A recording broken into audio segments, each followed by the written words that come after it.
We are officially here at game day. Welcome to the DNVR Broncos Podcast, presented by Coors Light. You know we got to keep our Coors Light on deck. We have it here in front of us. It's me, Todd Davis, my boy Henry Chisholm. I like to call us Batman and Robin, and I'm not Robin, Wow, I guess I probably would be the Robin. I mean, yeah, Batman I can't really needs argue that Robin. one. I mean, there's no tandem without Robin, Yeah. right? I feel like you never really see Robin anymore. Like all these new Batman movies, they don't even include him. You know, I feel like it's an injustice to who Robin was as a person. He was very, very instrumental. I think he die? Robin and Alfred were very instrumental, right? Yeah, it can be Alfred. There's our Alfred. There's our Alfred. The tech whiz that take care of everything. Yeah. I'll do. Yeah, that's fine. There we go. Take care of everything. That's what the Broncos are trying to do today. Take care of business. How do you feel about today? Do you feel like it's their day? I know that as we look over the landscape, the Seahawks are heavy favorites in this game. But I feel like the Broncos can get it done. How do you feel? I think you never really know anything going into the first week. I think that there are 32 teams who came in today thinking that they were good. I think their fan bases, they're probably as hopeful as they've been in the past, 8 months. Everybody today is just, fired up. They think they're good. And then you look at all the results. Like, the Cardinals have the ball. Or, no, they're about to kick off. Down 3. The Patriots are up on the Bengals. You just don't know what teams are until you get on the field. I feel good, though. I think based on what we've seen in practice, they're working hard. Bo's obviously done everything that he could do. Yep. I feel good. But this is, we're about to find out. This is crunch time. Yeah. This is the calm before the storm, where the season kicks off and we really see what kind of team we have. We know that historically the Broncos have been really good against the Seahawks. I think we lead the battle 35-22. The last 2 times, though, we've won one, we've lost one. We haven't beat them since 2018. But the last 2 times we played, we beat them in every statistical category, but it didn't always account for a win.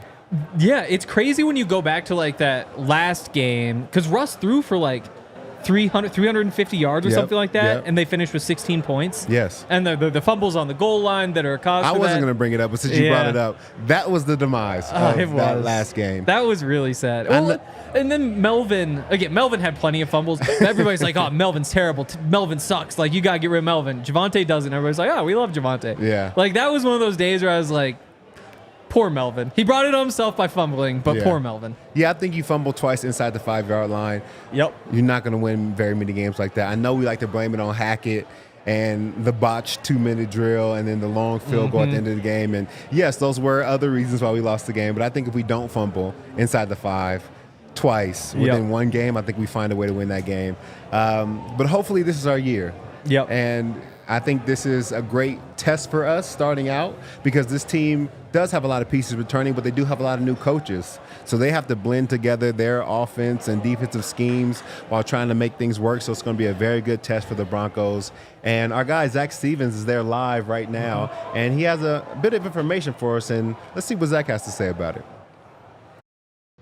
Broncos Country, welcome to the Bo Show as we kick off the Bo Nix era here in Seattle at Lumen Field, and I kid you not, as Bo Nix is warming up on the field behind me, All-Star by Smash Mouth is playing, showing just what type of era this is going to be in Broncos Country, and what a perfect way to kick off the Bo Show and the Nix era in Denver, other than here in Seattle, 75 degrees. The clouds are starting to disperse, and maybe we'll see some sun. Not supposed to be very rainy at all today. Perfect football weather. And speaking of perfect, the Broncos have a perfect injury report to kick off the season. Of course, a couple of guys on IR, Quinn Bailey out for the season, but in terms of their health, of the 53-man roster they have now, it could not be better. Not one, not two, but 3 straight days of practices with perfect injury health, and that is not the case with the Seattle Seahawks, where they are missing a couple of key stars. Their star pass rusher, Tyler Lockett, may be limited in this game with the hamstring as well. So season couldn't be starting any better for the Broncos here. And of course, the last time the Broncos were here, it was exactly 2 years ago. And on that far goalpost is where Nathaniel Hackett sent out Brandon McManus for a 64-yard field goal, which has never been done at this stadium before. Peyton Manning on the ManningCast was trying to call 71 timeouts, and Nathaniel Hackett didn't call a single one. And we know from there, Nathaniel Hackett's gone, Russell Wilson's gone, and Sean Payton's in. Bo Nix is in, and it kicks off today. The past 2 seasons, the Broncos have lost week 1 17-16, both of those seasons. Let's see if it's different this year, where Sean Payton now has his quarterback in Bo Nix. And Bo Nix has one of the highest paid offensive lines to protect him. The Broncos kept Cortland Sutton despite multiple trade offers being sent their way to potentially trade him. And we're here. We're here. It's here. Broncos Country. Let's Bo. Let's Bo. Let's do it. I think that's Zach's favorite He phrase loves that now. so much. He loves that so much. But I think it suits this moment. I mean, this is Bo's time to shine. This is the start of his legacy. This is a new team. Sean Payton finally has the quarterback he wants. I think this is going to say a lot for the direction where the team is going. So let's Bo, man. I think it's time to go. I think it's a great day, great weather out there, and I think it's a great time to make some money. What do you think? I agree. I mean, and we're going to find out. Like, all the answers just start coming in about 25 minutes, which is awesome. We're going to see, like, is Bo actually ready? Like, is he awesome? It's been interesting watching some of these games. Like, obviously, you watch the Thursday night game, and it's Patrick Mahomes and Lamar Jackson just going back and forth. There was some of that with Jordan Love and Jalen Hurts, but just, like, a couple mistakes in there, too. But then today, it makes it feel like being a good quarterback is more attainable because you just haven't seen stellar performances from too many of the guys around the league. Like, Josh Allen kind of figured things out. It'll just be fun to see Bo in, like, this real context and figure out what the Broncos actually have. I think it'll be great. Yeah. I think it'll be great. So if everybody's out there and they're sitting at home and they're thinking like, you know, I feel like the Broncos are going to take it this today and let me go ahead and get some bets in. Do you have any bets for the people that you think that will really work out well for them? Oh, we've got a lot of bets. Should start by saying all of our pregame picks are presented by Bet365. If you download the app, use the code DNVR365 when you sign up. You choose your offer. You find out why, whatever the moment, it's never ordinary at Bet365. Let's start with the boost. Bet365 is incredible because they give out so many boosts on so many games. You can get Bo Nix to throw for 200 passing yards and throw a passing touchdown. Typically, that's plus 110. They boosted plus 175. So that's one that I had to get in on because you're giving me the boost. I have to take it. Also, if you want the Broncos to win, you can take them. I think they're plus 225, plus 240 now. So the line has moved throughout the day. People are betting on the Seahawks. It's kind of interesting. Yeah, I think there was a big spread, the second biggest spread amongst any game this week. Yeah. But that also means it's a great opportunity to make money. Yep. You know, you say you buy low, you sell high, and I think this is, you know, buying low to make a good amount of money. So don't sleep on the Broncos, man. Like we said, we expect them to have a good game this game. I expect them to come out and really be more firing off better than people expect. So should be a good day for the Broncos. We also got Greg Dulcich to have 22 receiving yards, 22 or more. Even odds on that one, minus 110. That one feels safe, right? 22 yards, it's not that much. No, it doesn't feel like too much. And you think about it. For a rookie quarterback, he has Cortland out there as a safety valve, but another safety valve for rookie quarterbacks is often the tight end. It's the shortest throw on the field. It's really easy to make. And you think about Greg Dulcich, he's a good tight end. He's able to find space, and now he's finally healthy. I think we're definitely going to use Greg Dulcich more than 22 yards this game. Yeah, I think so too. And then our last one, we chose Cortland Sutton to score a touchdown. I believe that one was plus 220. Again, there were a bunch of guys that were kind of bunched up right there with like Javonte. Jaleel, I think, was right there too.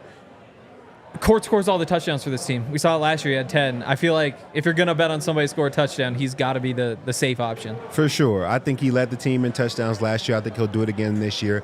He's the veteran presence on the outside. We talked about him being a safety valve. I think that's his role for Bo Nix, especially in his rookie season. He's going to need Cortland. He's going to need him a lot. Yep.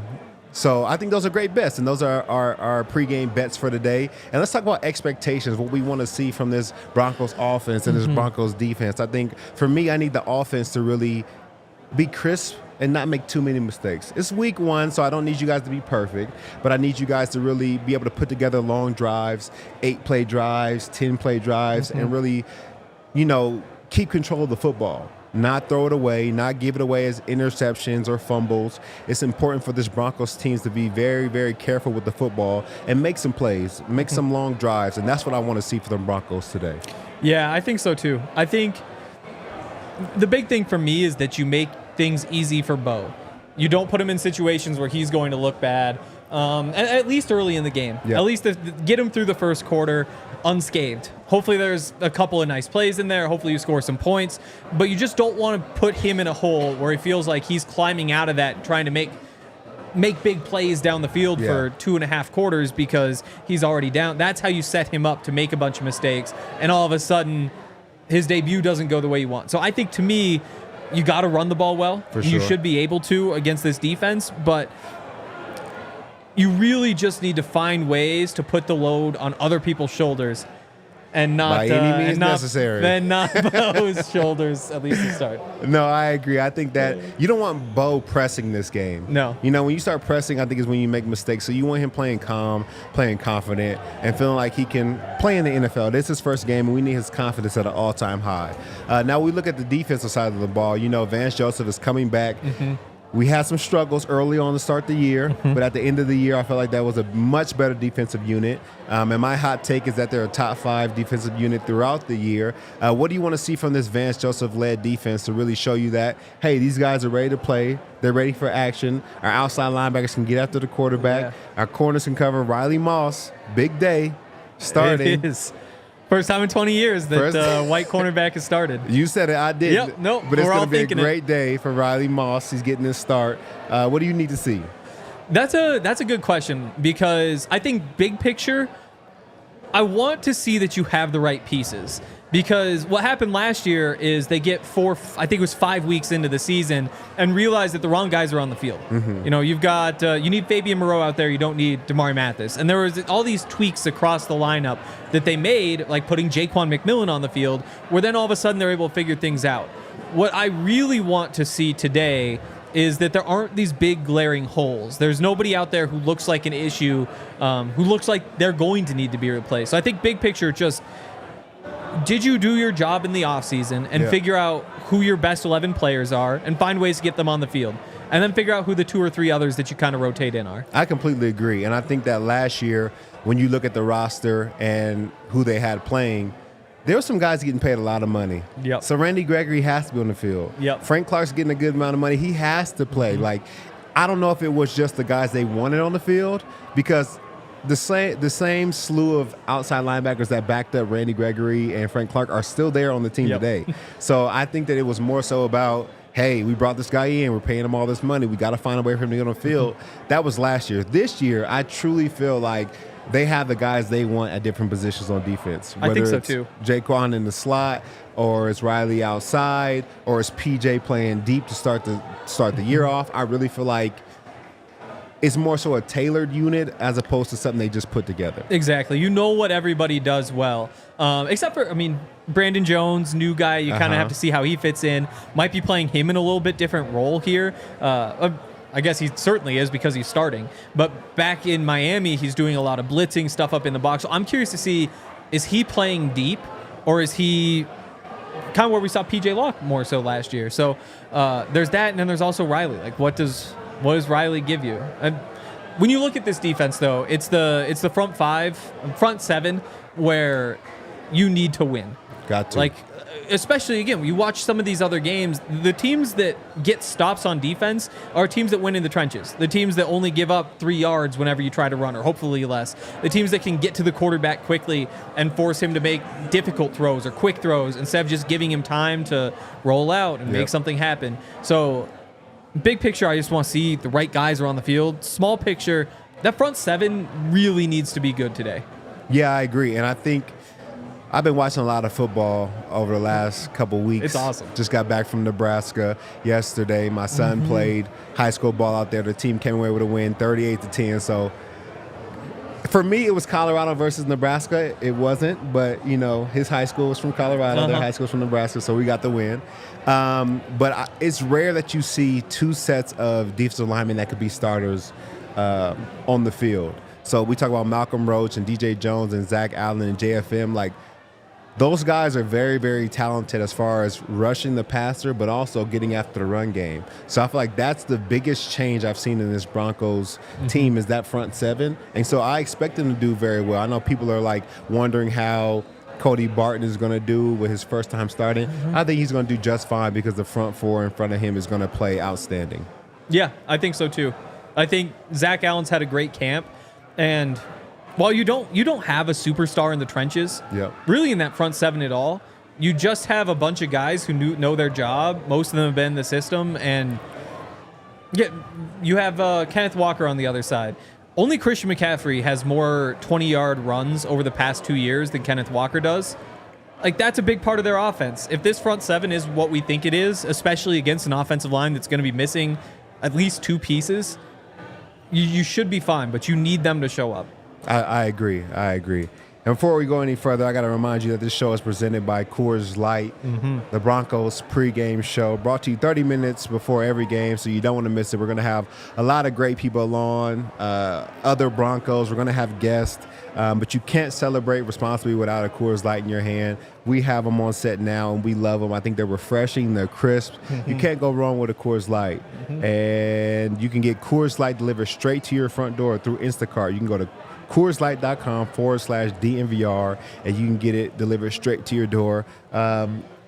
I think you don't even have to leave the house anymore to get Coors Light. It's true. Before, you just had to go downstairs to King Soopers, right? That's what right. I'm saying? Had to swipe your card, show your ID. Now, straight to your door, and you can get it, you can enjoy it. You can celebrate responsibly. Coors Brewing Company in Golden, Colorado. So let's talk about the Seahawks, man. I know they have some weapons on their offense.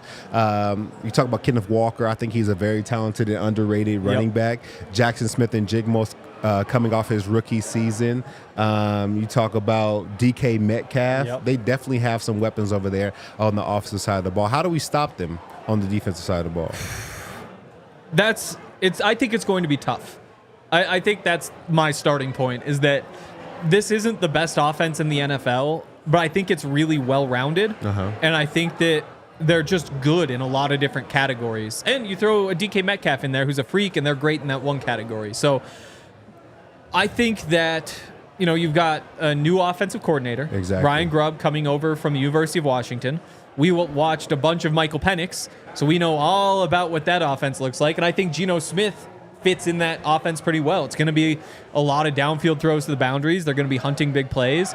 And again, I think even in the running game, they're hunting big plays. So I'm not sure defensively if you come into this and say they're trying to build a big play offense. They're not looking for these dink and dunk short gains.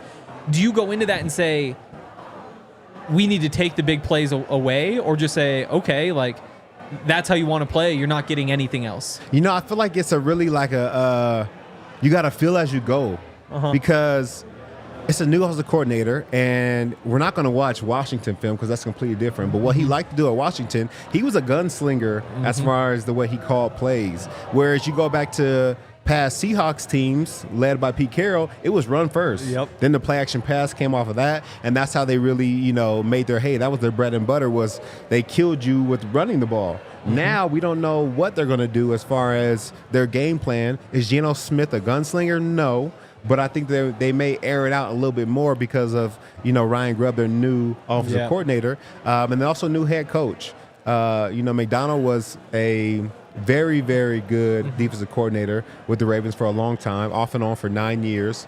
I'm very, very interested to see how he leads this Seahawks team, and even how their defense plays.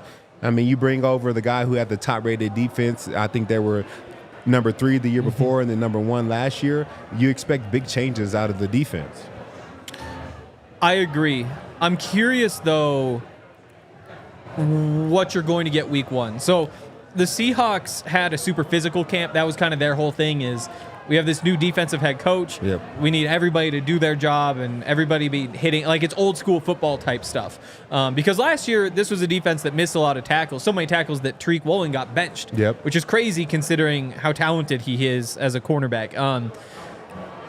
But do you get out of this camp saying like, okay, we're ready to go, like we're ready to go hit people, and they're just going to be able to out-physical the Broncos? Or do they get a little bit too aggressive and get called for penalties or get called on the play actions? With a new system, do they know their roles perfectly? Because at some point today, there's going to be a blown assignment. Somebody's going to screw up in a new defense at some point. It's just how many times that happens, and can the Broncos take advantage? So I'm curious to see whether this defense is just an immediate upgrade because they did bring in a really smart defensive coordinator, or if it's kind of a work in progress that could have some pretty big holes early in the season. Yeah, I feel you on that, and I really want to see if they have the pieces to be successful. You look at Mike McDonald and Ryan Durday. I don't know if that's how you say his name. Yeah. He was the D-line coach at the Cowboys. Now he's the defensive coordinator at the Seahawks.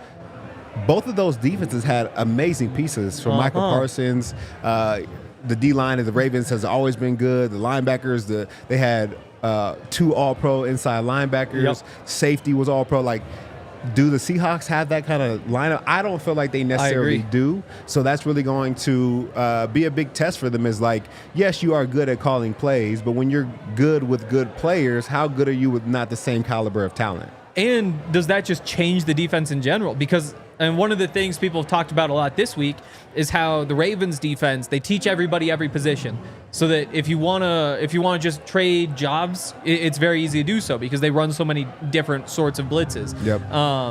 That works when you've got Kyle Hamilton at safety who can cover a receiver and he can plug a gap in the run game. When you have Roquan who can cover a slot receiver occasionally, depending. Occasionally, but can certainly cover tight ends, cover running backs. So when you have those pieces, it makes sense to play defense that way.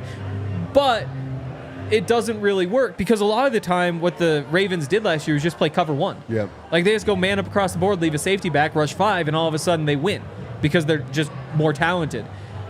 I don't know that this scheme necessarily works. He does a lot of really smart things with the simulated pressures and all that, but I'm not sure it works without that sort of talent. And the Seahawks, we talked about Jerome Baker a little bit, or at least I did after I did the film room that I wrote on Brandon Jones in the offseason when the Broncos signed him. One of my takeaways was Jerome Baker doesn't know what he's doing. He's really fast, and that helps him out in a lot of ways, but he's in the wrong spot half the time. And so when you add guys like that to your defense, I'm just not super impressed overall by the talent, but I'm not sure how exactly I'd take advantage of all that. I don't know, man. There's a lot of questions surrounding this game. On the Broncos side, on the Seahawks side, first-time head coaches, rookie quarterbacks now starting. I think it's going to be a great game, and we'll have a lot of answers for you on the post-game show after the game. Bo Nix. Bo Nix. Yep. Is this his time to shine? I think we want to hit his numbers. Yep. And then just the score of the game, and then we'll get you guys out of here because the show is about to start. So here's where I'm starting. So Russ, like I said, he was incredible in his first game.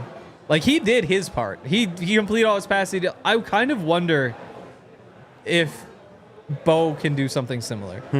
I think I'm putting him at, give me 250. Okay. Give me 70% completions. If I'm being realistic, I kind of think there's a turnover in there, but I'm going to say no turnovers.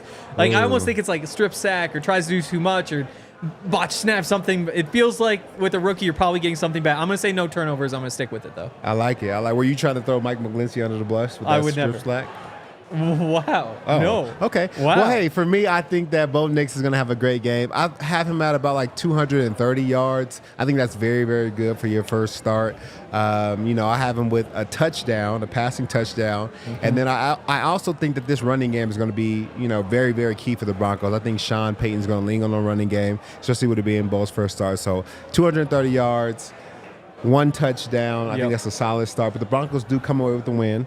My score prediction is 24-17, Broncos with the win. And that's how I see today going. What do you think? I agree. No same score? No, sorry. 17-13. I'm going 17-13. Okay. So it's a good defensive game. I think so. All right. Well, let's do it. That's the end of the pregame show. We'll catch you guys on the postgame show. Watch the game. Check us out. It's going to be a great game. Let's Bo. We all silly like the mayor.